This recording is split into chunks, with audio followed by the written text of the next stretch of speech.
Alright, so in this video, I want to cover some bar stuff. So this is going to be like more intro bar parkour type skills. A lot of this does have a crossover with typical gymnastics. There are a couple key differences though that I really want to touch on. But yeah, so I'm going to be going over a pullover. I'm going to be talking about laches, some swinging skills, as well as some fun ideas at the end. So yeah, let's get into it. The first thing we're talking about is a pullover. I don't want to spend a ton of time on this because I feel like that's a pretty common skill that we've all been teaching in gymnastics for a while. But one quick tip I've been finding helpful with my pullovers is to actually talk about the order of which they do their essential steps. I give them 3 steps and it seems to really help it click in their head. So you can use a wall or a mat, but we all kind of understand that. What I've been doing is I've been saying step 1 is to put 1 foot on the mat. Step 2 is to get their chin up, and then step 3 is to kick this foot over their head. I just think that for whatever reason, that order of steps really helps it to click. So yeah, so that's gonna be their kickover. If they're on the floor, jumping off of something, it's a kickover, not technically a pullover. But yeah, so when it comes to ninja, we actually kind of use the kickover more. We're gonna be kicking off of different slanty objects, maybe different angles. So having the block head on could be an idea, or even turning it a little sideways and having them kick off an angle into the pullover is another idea. Or sorry, their kickover, not their pullover. But so yeah, we actually use the kickover a lot because when it comes to like outside and stuff, you don't usually find bars that are too high for you to like touch the floor on. So yeah, you can really experiment with these kickovers, different angles, slants, heights, all that good stuff. And then we also do want to learn a pullover eventually, but that's going to be a little bit down the road. I understand that's a tricky one. So yeah, pullovers, feet not on the floor, chin up, feet over their head is great. Form doesn't matter as long as they can get up. That's wonderful. But yeah, so I'm not spending a ton of time on this one because I feel like we can all do this one pretty all right now. But yeah, so let's move on to some swinging skills. And that also sounds like we teach it a lot, but there are a couple differences that I do want to hit on. So yeah, let's go look at this. All right.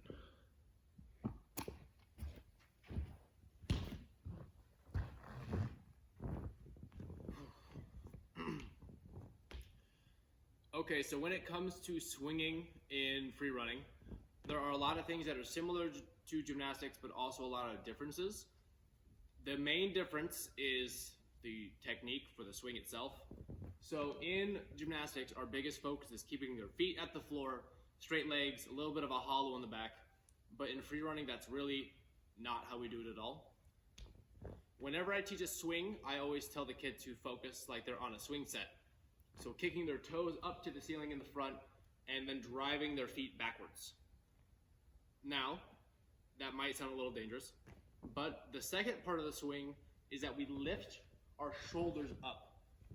In gymnastics, we usually look hollow at the bar, but when it comes to free running, we want to be pulling our arms in front of us, like this. So in a way, that will keep our feet towards the floor, even though we're kicking them backwards. So this bar is a little short for me, but I'll attempt to show you. One thing about free running though, is that we need to learn how to swing on big bars, little bars, medium bars. So the height doesn't matter. So if you're teaching a class and let's say the bar just happens to be too low, great. Tell them they're learning how to swing on a low bar. It doesn't matter too much. So, swing, pull, chest up, and kick my feet back.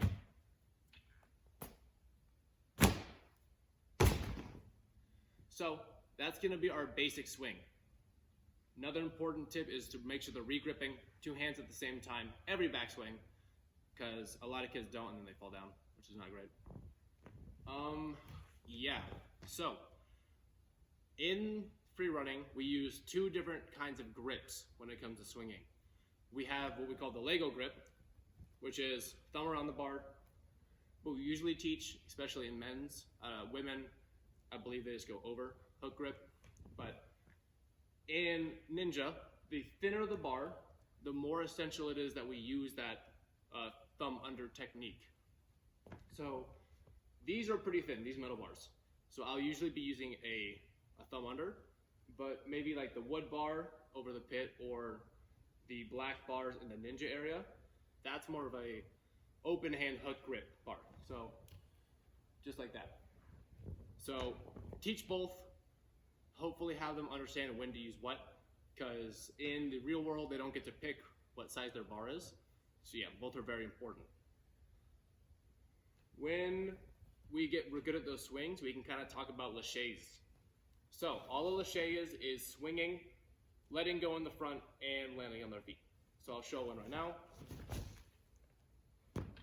So the swing and land. Ooh, sloppy landing. But yeah, so you can start those in a ton of ways. I like to start them on a block. So I'll have the kids sit on a block and just push themselves off and land on their feet. I'll show a clip of that real quick, but basically they sit on the block, lift their feet up, push off, and land as soft as they can. Once they're good at that, that helps them to understand the lache, and yeah, that's also very important for the future.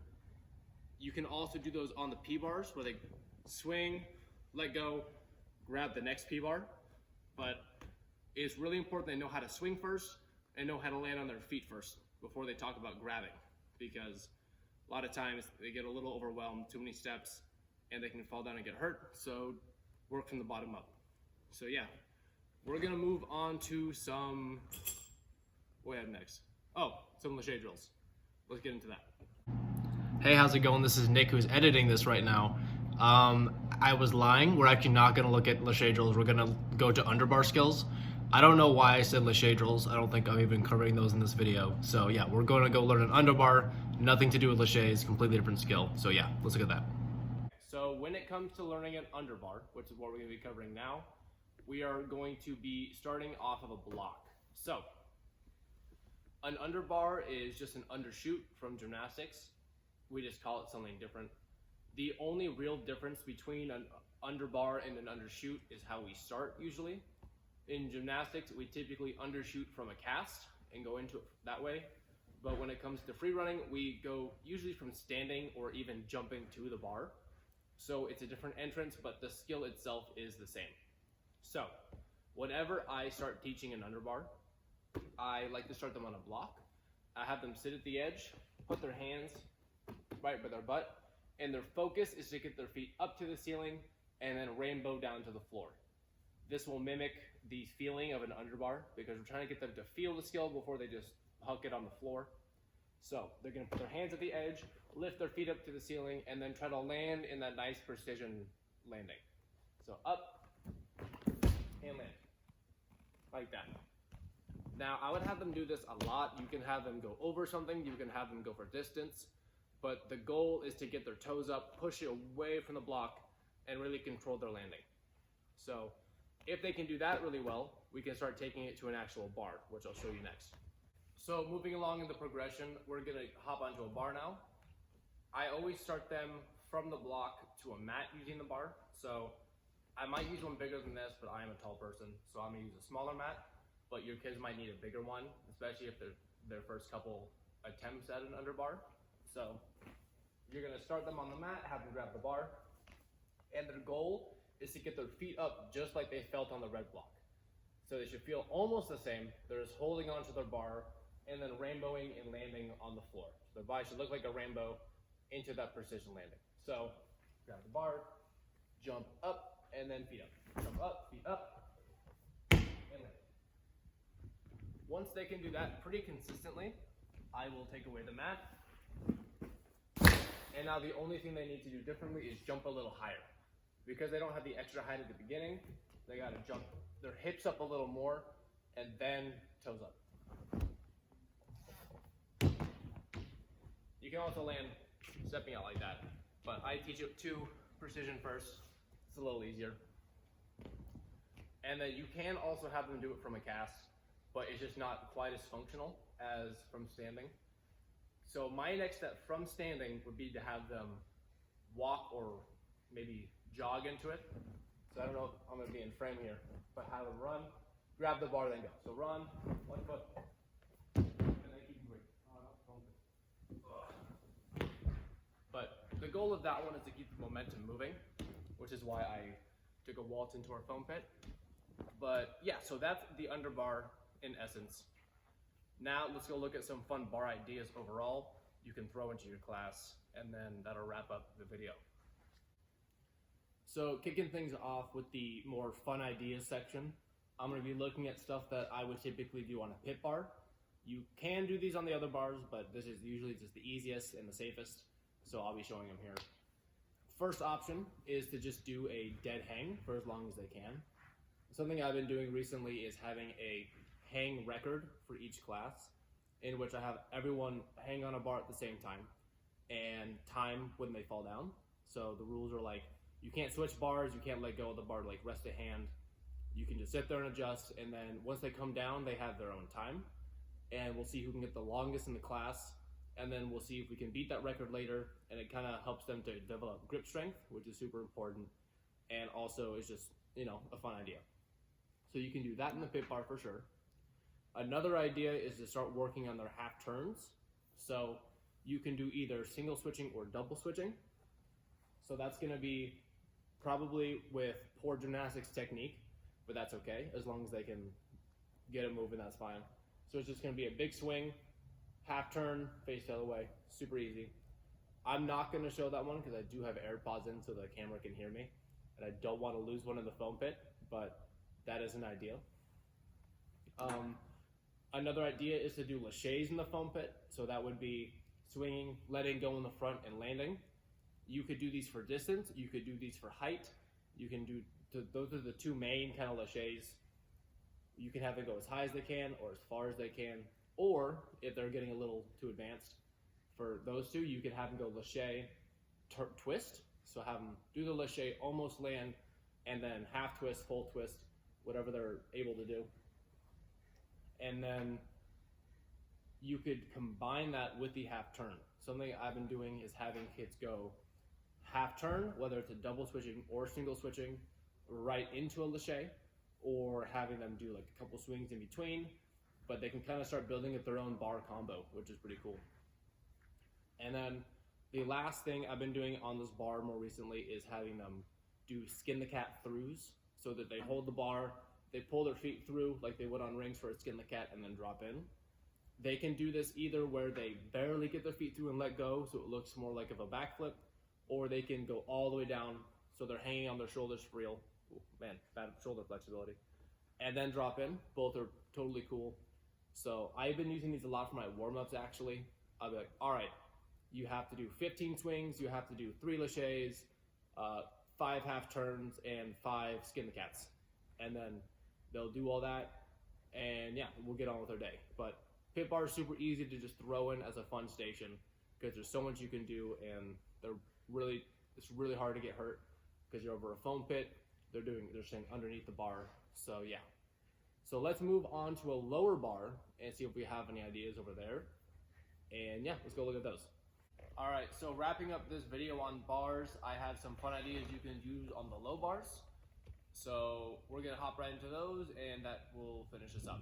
So first, on the slightly bigger low bar, you can do a lot of strength activities, which are pretty easy. Some of my favorites are to have them hold a chin hold, try to walk in a chin hold, maybe going across the bar a couple times. You can also set up something similar to this, to where they come down here. I'm a little too big. Ideally, they're not sitting on the floor, but they lay here and they lift their feet up and over, and then up and over like that, but it'll be more like that. I'm just a little too tall. That'll help them build some core strength. You can also, I'll see if I can show this, I don't know. Have them hang as low as they can, pull their legs all the way through, come down here and then pull back through, like that. It'll be a little smoother for them, I'm sure. But yeah, those are a couple ideas you can do on this bar. You can also teach casts, you can teach front rolls, you can teach anything you do in gymnastics really, but with the added bonus of some free running stuff as well. So if you ever don't know what to do, worst case, do a gymnastics drill. It will help them anyways. Now, some other ideas on maybe a lower bar or something like this is the first one is going to be a balance challenge. So I would absolutely make sure that they can balance on a floor bar first for at least a couple of seconds, and also set up something kind of like this. I would probably have it on both sides, but I'm gonna use this for something else in a second. So you can have them try to balance on the bar up here. Whew. They fall down, they can step on the block, no problem.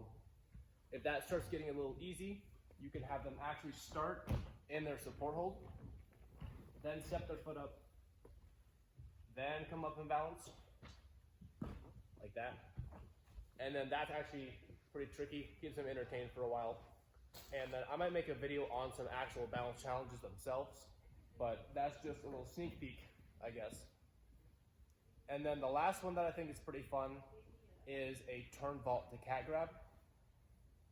I can show it one time because I'm too heavy and I'm gonna move this block, but kids are not that heavy, it shouldn't be that bad. So what I do is turn one hand backwards on the bar, other hand comes around, just like a normal turn vault, but then they put their feet on the block and then a cat grab. So they're gonna come here and cat grab, and there it goes. But ideally, they should end in a cat grab with their feet on the block. They can do that from a run, they can do that from standing, and then if that starts getting a little too easy for them, you can have them try to come back up. I don't know if I'll be able to with this block here, and then turn vault back onto the object like that. So those are a couple ideas for your bar area. If you guys have any good ones, let me know. I'm always on a hunt for some cool ideas. So yeah, hopefully that helped you guys out, and I will see you in the next one.